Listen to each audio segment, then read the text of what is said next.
Good afternoon, everyone, and welcome to our latest webinar on Global Market Access, a journey to the LATAM market.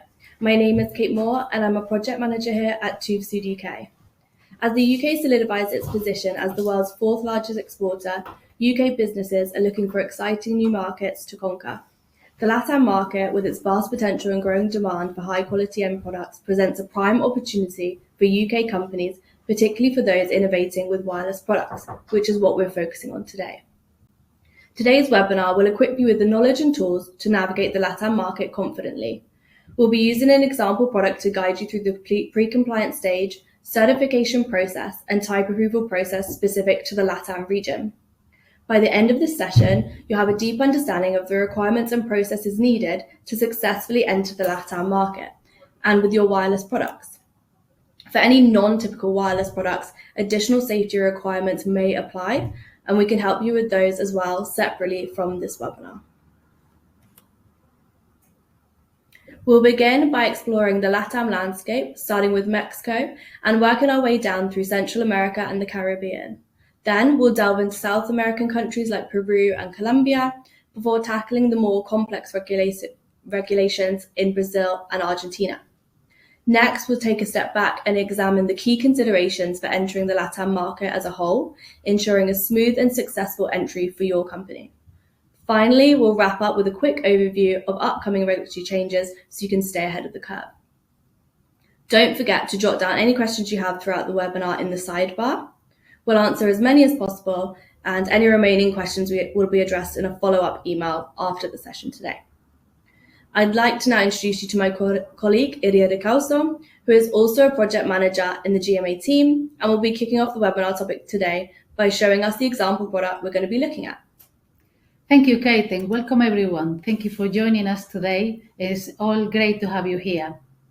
Let's start with an example. We have come up with a pretend client of a product to help you understand the certification processes better.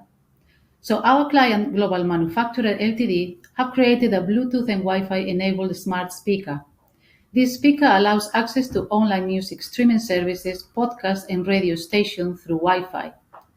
It also allows the speaker to receive software updates and communicate with the cloud for voice assistant functionality.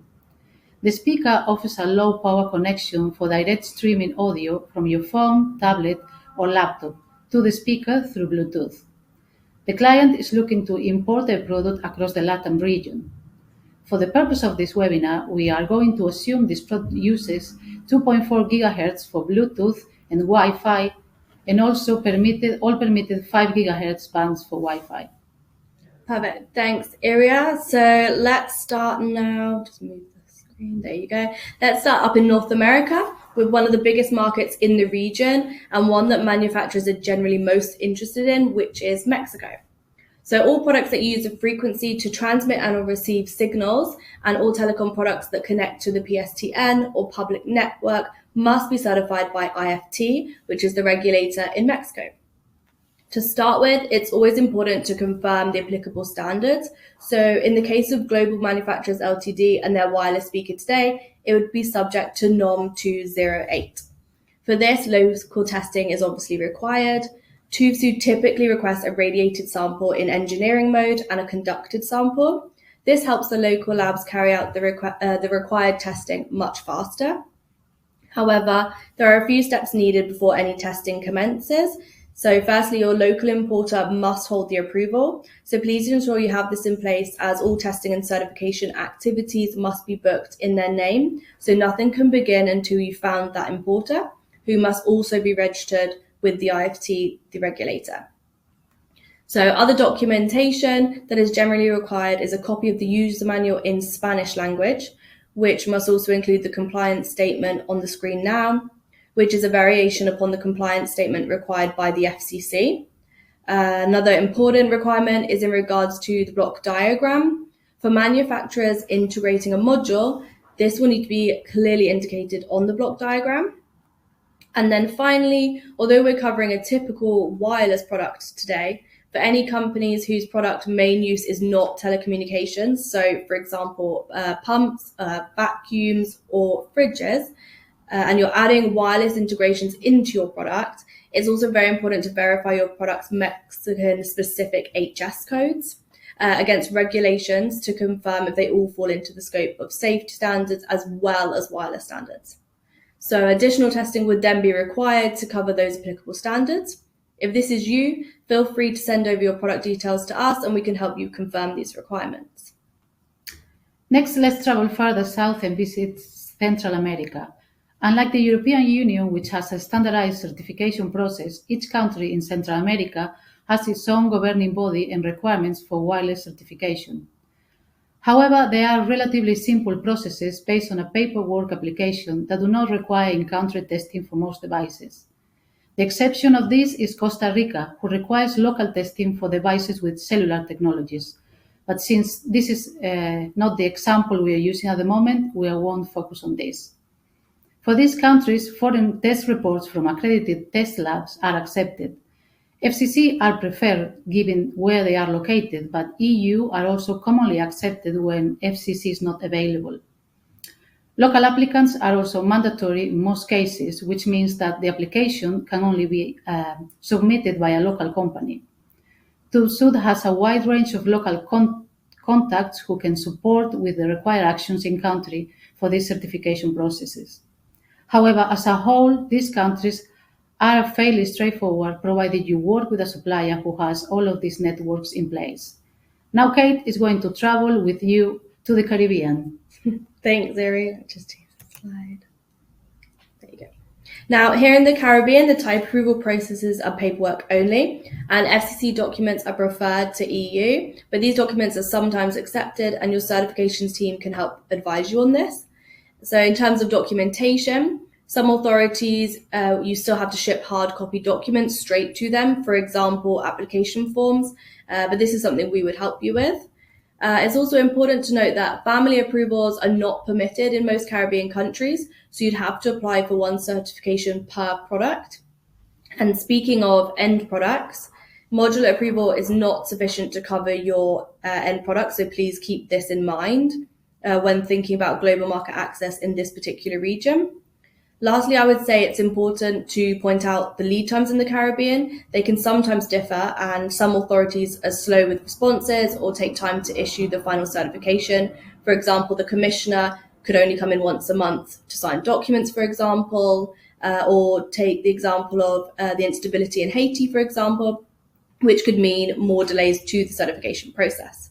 So if you have a tight schedule to start importing your products in the Caribbean, I definitely recommend to prepare ahead of time as much as you can. It definitely depends on the country, but don't hesitate to check your lead times. So now let's move on to the next region, which is Colombia, Ecuador, Peru, and Venezuela.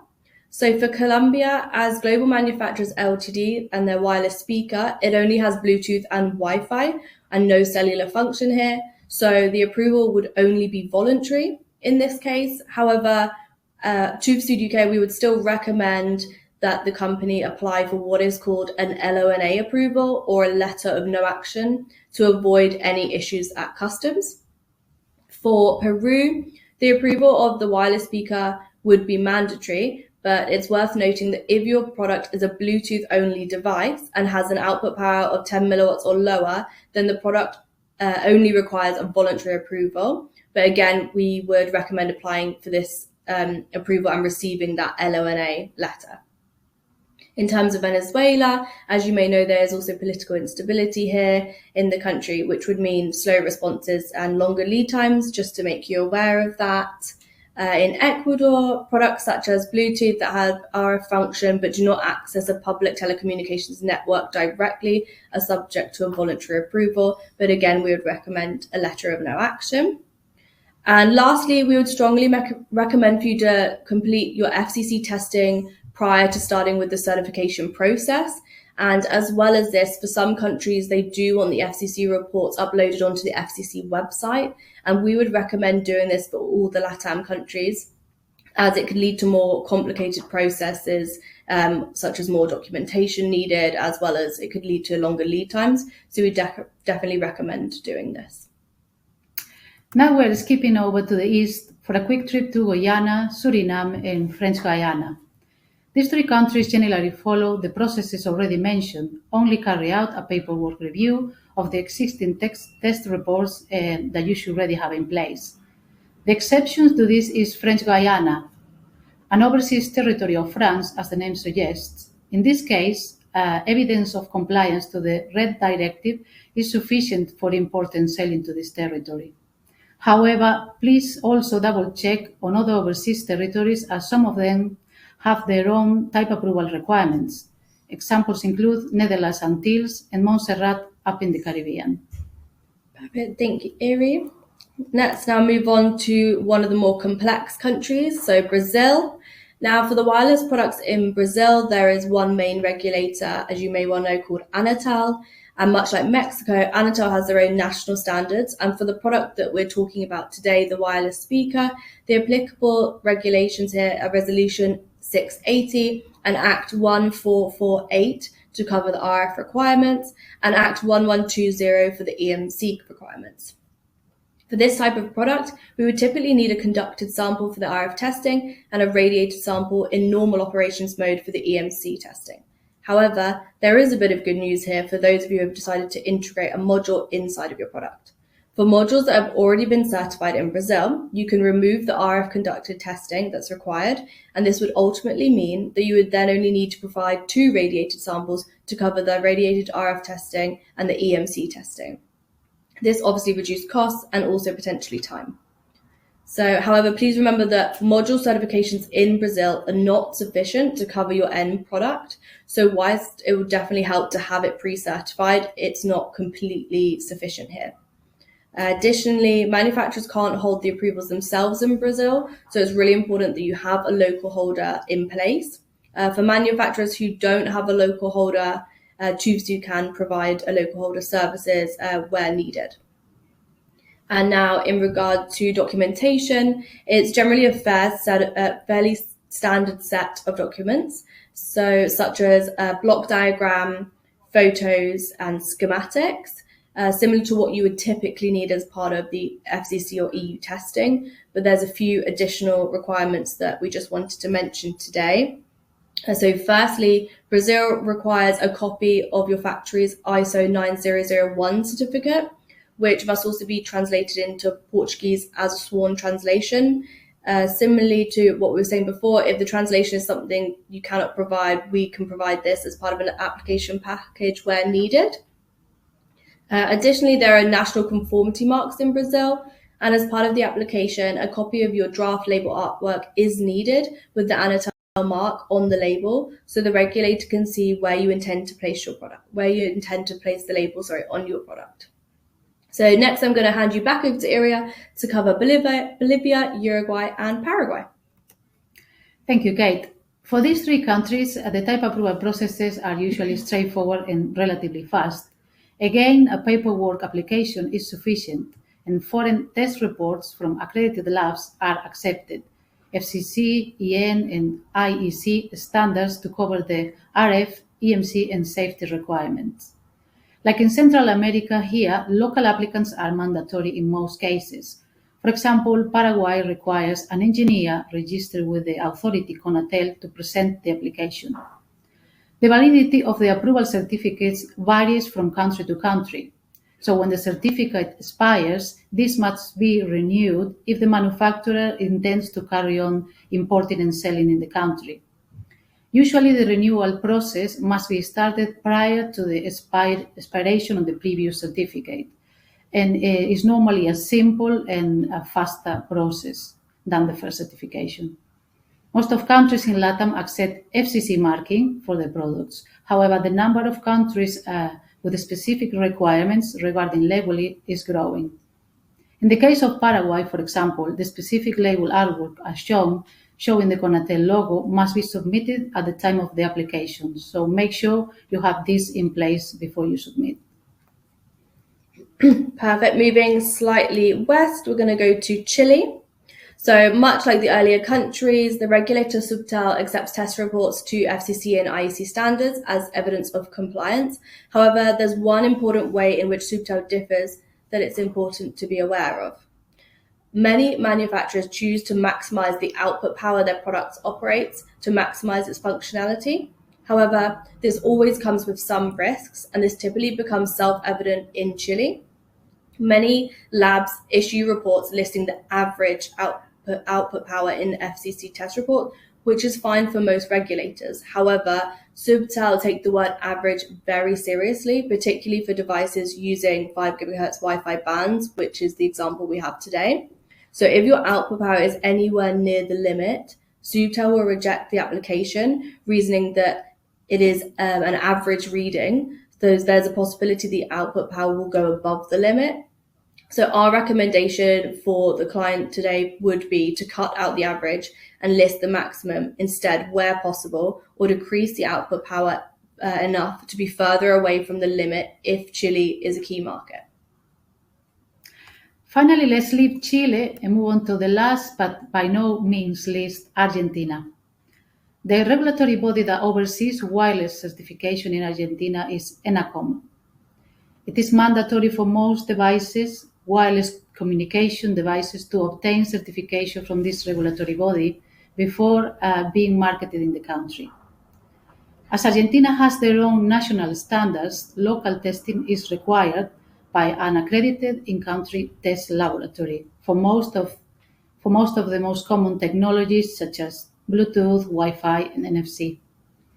An important exception to this is for products with cellular technologies, where certifications and test reports from Brazil, FCC, and EU are also sufficient.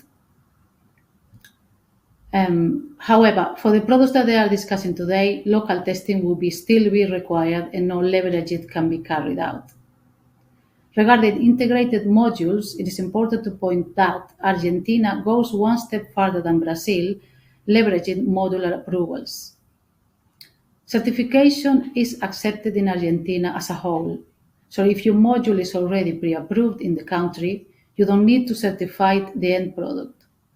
However, if you are using multiple modules, it is important to make sure that each of them has the ENACOM approval, as one module is not sufficient to cover all of them or the end device. For any manufacturers without module certification, in order to proceed with type approval, will need a few things in place. First thing is a local representative. This is required to hold the approval on your behalf. They must be registered with the ENACOM authority in order to obtain the certification. Tubsot can provide this representative service if you don't have it in place already. Once your product is approved, the equipment will be listed in the ENACOM authority website and Ramatel portal. So if confidentiality is a concern for you, we recommend you holding on the certification until you launch the product publicly. Products should also bear the Ramatel conformity mark. So Argentina is one of these countries with their own regulations for labeling. So an example of this, you can see it on the slide. And this was updated a few years ago. So if you have been selling in Argentina for a while, make sure you updated your label accordingly. Now that wraps up for our travels. So I'll hand back to Kate. Thank you, Iria. So now that we've made our way through the region, let's discuss what companies such as Global Manufacturer Ltd would need to consider as a whole when entering the LATAM market. So firstly, as you may remember from our overview of requirements in Brazil and Mexico, local approval holders are often required. And for Mexico in particular, this needs to be a local importer. So before you even consider moving forward with certifications, ensure that you have appropriate representation in place. Next, there may be some manufacturers who have a number of variants of their products, which whilst they might share the same technical characteristics, they may differ in size or shape, and so are marketed as different products. For some countries and regions, such as the EU, often testing the worst case variants is sufficient to cover the rest of the product line, and the countries following on from this approach, such as Mexico, will then issue family certifications listing the subsequent variants. However, in the vast majority of LATAM countries, family approval is not allowed. Therefore, where you do have a family of products, please double check whether this is possible in the country you're looking to obtain certification. Otherwise, you might get caught out here. Following on from this, we're sure that many of you, will choose a module from a third-party manufacturer to integrate in your own device, which can be a fantastic way to reduce testing responsibilities. However, when it comes to entering the LATAM market, this can only get you so far. As mentioned previously, countries such as Brazil, if the module is pre-approved in that country, you can leverage testing. And in the paperwork countries, they will accept the module test reports as part of your application package. However, only Argentina alone accepts modular certification in place for the end product certification. So please ensure that your product has been certified before you begin to import or sell. And if you have any questions regarding the module, how it can be approved in the LATAM region, you can always contact us. Carrying on with this, it is vital that your test reports are complete and consistent. Firstly, to be complete, regulators will need to see RF test reports showing conducted and radiated results, particularly if you're integrating a third-party module. The module manufacturer's reports are not sufficient to certify the end product for in-country certifications. Regulators would like to see reports performed on your end product covering all the applicable standards. Now, moving on to consistency, it is very important that all your test reports list the same model number and the same model name for the products you were looking to certify. This is something to watch out for, particularly if you're using multiple test labs to carry out testing of various standards. It becomes very difficult for regulators to verify that the reports they have received do cover the product that you apply for. And this can elongate review time and also result in more additional documentation required. Thanks, Siri. So carrying on with documentation, as mentioned on our travels, there are a number of specific documents needed to certify a product in various countries, such as the user manuals in the local languages, draft label artworks, and ISO certifications from factories. So please ensure that your documents have been prepared and are ready to hand when you proceed with the certification stage. Next, we would like to remind you of the emerging requirement in the region where regulators need to be able to verify the product's compliance via the FCC database. So in order to proceed, ensure that FCC certification has been completed prior to applying. Additionally, labeling requirements are also important to remain conscious of. As mentioned earlier, some regulators require draft label artwork showing where you intend to include the conformity mark as part of the application. However, some regulators don't carry out this check and often pick up mislabeled products during import or market surveillance. So do make sure you don't just certify and label to where needed. And then finally, many LATAM approvals have limited periods of validity and do expire. So make sure you keep a track of this and certify ahead of time for your renewals so they don't expire, just so you don't find yourself non-compliant. Fortunately, for any certifications handled by TÜV and the GMA team here, we will track this for you and make sure you're aware so renewal activities are carried out in plenty of time. Now let's move on to some regulatory updates. With the innovation coming from manufacturers, regulators are constantly updating their regulations to keep up with all these changes. For this region, there are a few upcoming and recent updates to be aware of. Firstly, at the very end of last year, Mexico issued an update to the labeling guidelines, which are due to come into effect into the 23rd of June this year. This new labeling requirement will fortunately only impact products certified after this date, but manufacturers can choose to include conformity marking on existing products if they want to. Once this becomes mandatory, the IFT will issue a vector file of the mark shown here with every approval, but at the moment we only have this available that you can see in the slide. This label must be in black and white. Color option is not available, and like the current requirements, it must go on the product itself. There are rumors that this might come into effect later, though, because than originally planned.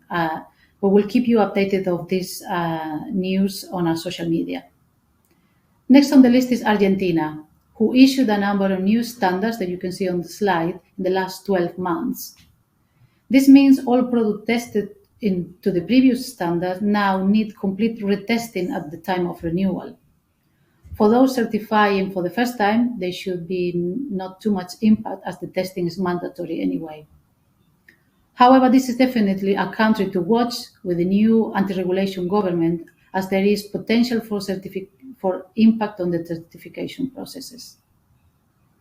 Thanks, Ari. And finally, I just wanted to cover the cybersecurity as it's on the people's lips these days. It's worth mentioning that Brazil is one of the only countries in the world with actual cybersecurity regulations. For the majority of manufacturers, currently only a declaration is required confirming adequate cybersecurity measures are in place. However, the release of Act 2436 changes things for those who manufacture consumer premises equipment, which, to clarify, does not cover devices in exclusively corporate environments. So going forwards, all approvals for these types of products will require a cybersecurity test report as part of the application for certification. So make sure you obtain this if this applies to you. So this now wraps up our webinar, and we hope you find it useful, and we are moving on to some questions. Yeah, perfect. Let's just get the questions up. So let's have a look. Okay, I have one here that says, so do you have to retest for a renewal in Argentina? Okay, so usually in Argentina, the renewal testing is very straightforward and it used to be a paperwork-only process. However, as mentioned on the slides, because now they have changed the standards of the most common device technologies like Bluetooth and Wi-Fi, most of renewals will need to perform local testing again. So in theory, it's paperwork only as mentioned, but at the moment, due to these changes on the standards, is required to retest for renewal as well. Okay. Thank you. If I just scroll down a minute. Let me see. Okay, another question we have here, you mentioned cybersecurity requirements in Brazil. Is there any other countries that are also thinking about doing this, introducing regulations for cybersecurity? Okay, so as of yet, in the LATAM region, only Brazil is developing cybersecurity regulations. However, this is likely to change once the EU finally releases their cybersecurity directive, which I believe should be in 2025. As countries begin to piggyback off of that development in their own regulations, so it'll be really important to keep up to date with this and keep an eye out. The only other key requirement that you need to be aware of is also the UK PSTI, which came into effect, I believe, yesterday and covers requirements for connected products. This requires manufacturers to ensure their products conform with basic requirements, such as ensuring factory passwords aren't guessable, for example, the simple 1234, and the creation of a statement of compliance. So if you are selling in the UK, please make sure that you get this updated as soon as possible, as the UK government have been saying, and they confirmed that there are 0 concessions here. So look out for that one. Let me just have a look. Yeah, I think there's one interesting here, Kate, that most manufacturers probably have is, do I need to translate all technical documentation into Spanish or Portuguese? Yeah. So usually test reports and all the technical documentations don't need to be translated. However, we would recommend you to check with us for particular cases because, for example, for Mexico, they need the user manual to be translated into Spanish, and also Brazil, they will require the factory ISO to be translated into Portuguese. But in TubeSud, we can help you with the translation if required, and we can also assess you and let you know which documents, which is most of them, won't need translate, and the ones that particular cases that they would require a translated document. Definitely. Thank you. Let's just have a look if there's any last questions. maybe what's that one say? I can do this. How long does it take on average to obtain a type approval in Latin America? Okay, so this differs a huge amount. I think we've seen some lead times that could be as little as 2 to 3 weeks. I would say the average, just to be sure, I'd say the average lead time in LATAM is probably about 6 weeks, just to be safe. And then some of the longer lead times we've seen can be 12 weeks. As I think I mentioned earlier with lead times, it really does differ on the country. And I would just say the main important thing I would say is to look ahead of time. So, for example, come to the TÜV GMA team, and if you had a list of countries, we can help you with the lead times. But I would say be careful of some, because some can be up to, for example, 12 weeks. Mostly the testing countries are the ones The longest. that take more time. And also the Caribbean, because as Kate mentioned earlier, the lead times can be longer, even the process is very simple. Definitely. The authority take a long time to issue the certificate. So we can give you like an overview of all the list of countries you have and assess you which ones will take more, and then we can plan accordingly. I think there's the odd Caribbean country that doesn't require testing as well, that could be up to about 12 weeks lead time. So definitely do look ahead of time for that, especially if you have a very tight schedule of when you want to import your products. Is there any last questions?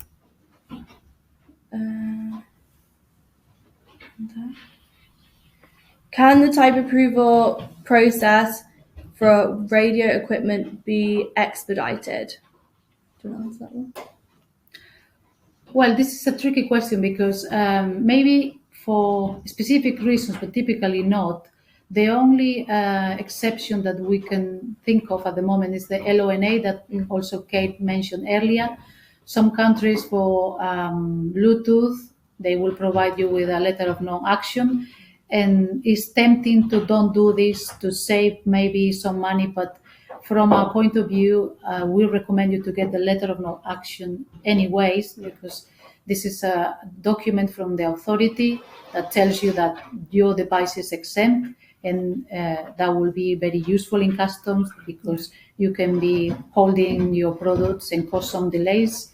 So it's usually not the most expensive to do, and I think it's a good idea to have the letter of exception that Definitely. you can.